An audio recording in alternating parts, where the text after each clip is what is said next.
Hey, Thabreakmasta here, and it's gonna be my Avatar Legend of Korra Episode 1 First Impressions review. Yes, I'm so happy to see this episode. It finally came out.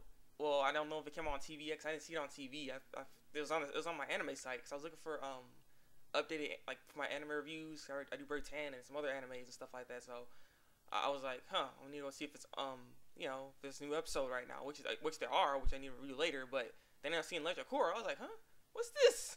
What's this? So yeah, so I'm like, okay, I'm gonna watch this. I want to review it too, so I might as well just review it. Get my first impressions on it. Love Avatar. Last Airbender was such a great series, so I was so pumped and ready for Legend of Korra. That's why I just couldn't help myself but to watch it, even if it haven't came out on TV yet. But it was good. It was a really good episode. A really good episode. Basically, the episode starts out with Korra having a glimpse of herself. Not even a glimpse, but you get a glimpse of her younger, and the Order of the White Lotus was looking for the next Avatar, and they don't know which one it is. And so I guess Korra's parents are like called the White Lotuses, and they figure out we know who the Avatar is. And then Korra comes out, she's all little, and like, I'm the Avatar. What you gonna do about it? She's doing all these little ninja moves and stuff like that. So yeah, now I know who the Avatar is. And so this little fire burst, and then she's all grown up now, and then she was training. We've seen this scene. If you watched on YouTube, there's some scenes of snippets of this episode. So I've seen this scene already. But after Korra was training with a bunch of two firebenders, and yeah, she whipped their butts. They couldn't stand a chance against her. She's a very powerful bender. Ever since she was young, she already had the three elements with her. She didn't have to really train for it. She was just already strong. So the only thing she really needs to learn is air, because there's not a lot of airbenders. As you know, Avatar: Last Airbender was only one until Avatar Aang and Katara would go bam bam bam. But yeah, so she gets done with her training. Then the teachers are Tensen is supposed to be like is air teacher, which is Aang's son, Katara's son, and Katara was like, oh, she's ready to get trained by Tensen. She needs to learn she's strong physically, but she has no spiritual. She's not strong spiritually, and Avatar needs that. And so that's why Katara's like, it's best to get trained by Tensen because he's so spiritual and everything. So let's pass her to go do this. And so yeah, so now she ends up meeting Tensen, and apparently Tensen can't stay because he has to go back to Republic City. And apparently Republic City is in a kind of like it has a problem right now, and it's very interesting how the problem is, because apparently what Republic City was supposed to be the place to where it's supposed to be nice, and this the center of all the continents, water, fire, earth, and it's supposed to be the center of it, where there's peace and harmony and stuff like that. But in Republic City is not. It's actually the total opposite. It's nothing like that. And so Tensen has responsibility felt to go over there and try to fix all of this stuff without having the Avatar to come in, because she still needs to train, and that he wasn't sure if he can get the trainer anytime soon because of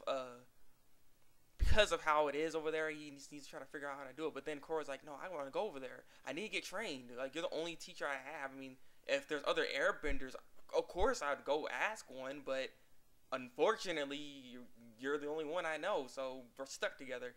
And so he's like, I'm sorry, but he can't do it. Tensen he can't do it.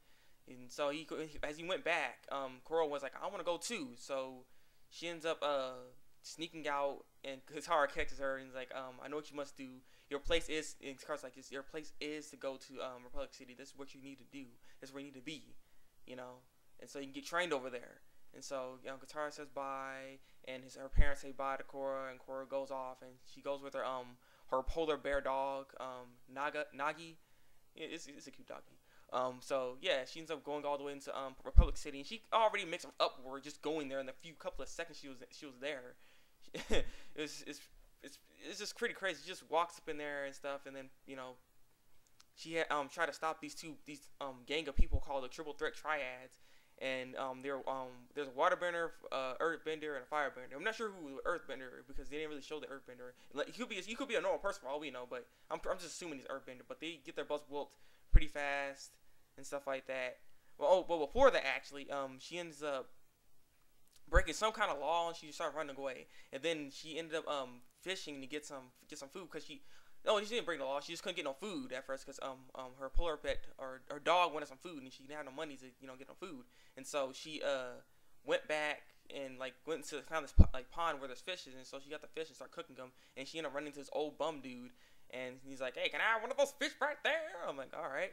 And so he ends up eating the fish and everything. He's like, "Oh, she's always assumed that Republic City had just everyone was living up to life. No one's suffering over there or nothing like that." And he's like, "Oh, you got a lot to learn, Missy," and stuff. And it's like, "This is Republic City." And apparently he lives in a bush. He's like, that's the kind of running gag joke there. It's like, "I live in that bush right there. It's such a beautiful bush." I'm like, "Oh, all right."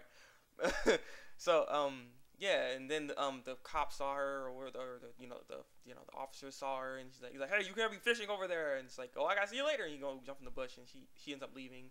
And then, like I said, then she met those the triple threat triads. She kicked their butts, and then the officers, the officials, the cops over there end up having to come, and they're metal benders apparently because Toph was the enforcer of that place. That's the whole.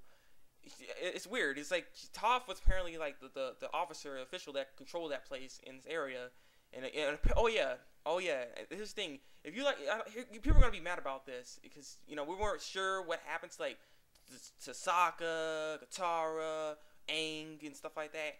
Aang, Sokka, and Toph. I mean, I said Katara. Toph. They all died. Now I don't know how they died. I mean, it's kind of weird. It's weird how Toph died. I thought Toph was actually younger than Katara. So why is Katara still alive and Toph isn't? I'm kind of confused about all this. So it's just they're not alive no more. Katara's the only one that's left. It's just like now I want to know why or how they died. Did they just die naturally or what happened? Because it is 80 years in the future. But still, it's just like Katara's still alive. So why can't Sokka? I want to see some Sokka action. I miss Sokka. But yeah. So those officers officials actually caught Korra. She was running away. She was about to get away from them, but then this freaking ship thingy came that was flying, and they ended up picking her up. And apparently, we ended up running into one of Toph's daughter is Lin Beifong. We ended up running into her. She's the official. She's the one that runs the whole, the cops and the officers, officers and all that stuff. She's the head person. Her name's Lin Beifong, and she's Toph's daughter, and so she's controlling everything. She's asking, yeah, I know who you are, because she's like, the thing is, Korra's like, because he heard her name, he's like, wait, you like Beifong? You like Lin Beifong? And it's like, oh, I know you. Why are you treating me like a criminal? You were with my mother and my stuff like that. You were with her, all that stuff.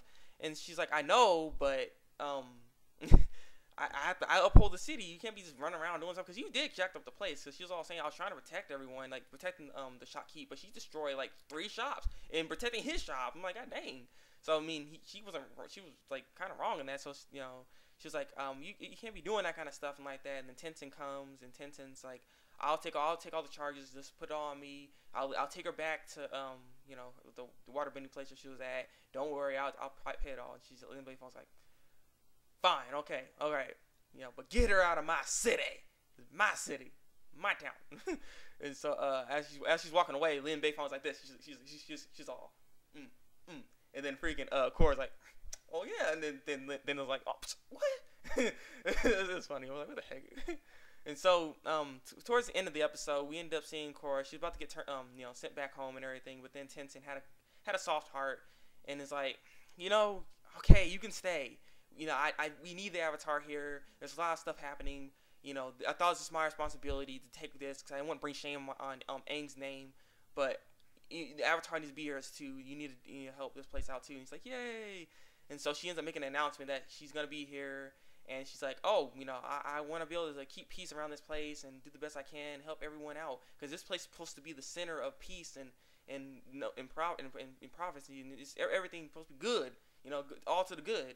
But it isn't, because there's an anti-bending group that don't like benders. Basically, she ran into one of this little anti-group coalition crap going on. And she's like, we don't like benders and stuff. So yeah, we end up seeing that in the episode that these people with masks on is like seems like the Avatar is in the city. Looks like we're gonna have to speed things up a bit. And I'm like, what are they gonna do? And then I'm wondering if they hate benders, are they non-benders? Because people like non-benders don't like benders in that town. So that's the tension going on right now within that city. that's what's going on, and that's why people are, very unedged about a lot of things. And so yeah, we end up seeing that little group there, and I wonder, what is their plan? What are they gonna try to do? And are they benders? What if they are benders? Why do they hate other benders then? And it's like I'm just really curious. And if they're non-benders, what can they do to benders? Because I mean, there are cars in this in the Republic City and stuff like that, so they have technology going on there and everything. So I'm curious if they got guns now or something. Where they gonna shoot the benders now? So it's like, forget all this. Oh, fire! Whoop, wah, bah, bah. No, I'm just gonna and just shoot you. Like, okay, we're done now. But like I said, it was a really good episode. I really liked it. I'll leave a link in the description below for you to actually go watch it yourself. It's a really good episode. You'll like it. Just nice start to it. Leave a comment below, and once you've seen it and stuff, what do you think of the episode? How do you like it? What I will say, because I'm due first impression, I always put a rating on this stuff. The animation is very solid. I do like it. It's much better from Avatar: The Last Airbender. So I want to give it a 5, but I'll give it a 4 out of 5. I want to give it just a 5 yet. I'll give it a 4 out of 5 though. It's very fluent. It's very smooth. Okay, I'll get a 5. I'll get a 5 out of 5. It's really smooth animation. Very, very, very, very nice. Korra looks amazing. Everyone looks amazing in there. It's just really nice. The fire, all the bending. It's very fluent. I look forward to seeing the rest of the series, because the fluent animation is very nice. The voice acting, I'm gonna rate the voice acting. The voice acting, I'll give it about a 4 out of 5. There are some lines that delivered in this thing that seemed out of place. It should have been, done slightly better for certain lines. But I'm not saying it's bad. It's great. It's a great dub. So 4 out of 5 with the dub. And the show and the story itself right now, since it's Avatar, I'm gonna give this also a 5 out of 5. This series is gonna be a very solid series. I'm looking forward to seeing the rest of it. So these are my ratings for it. What are your ratings for the show? Like I said, leave a comment below and tell me, let's talk about this. I'm a big fan of Avatar: Last Airbender. If you've seen The Last Airbender, let's talk about Last Airbender. I'm gonna probably make some more videos about it too. But so leave a comment below. Let's discuss. So like this review, and subscribe to my channel for some more Legend of Korra reviews, because I will be doing this weekly if I can. If it ever comes out like that, of course. So yeah, it's been the Thabreakmasta, Legend of Korra, episode 1, first impressions review, and until then, break out.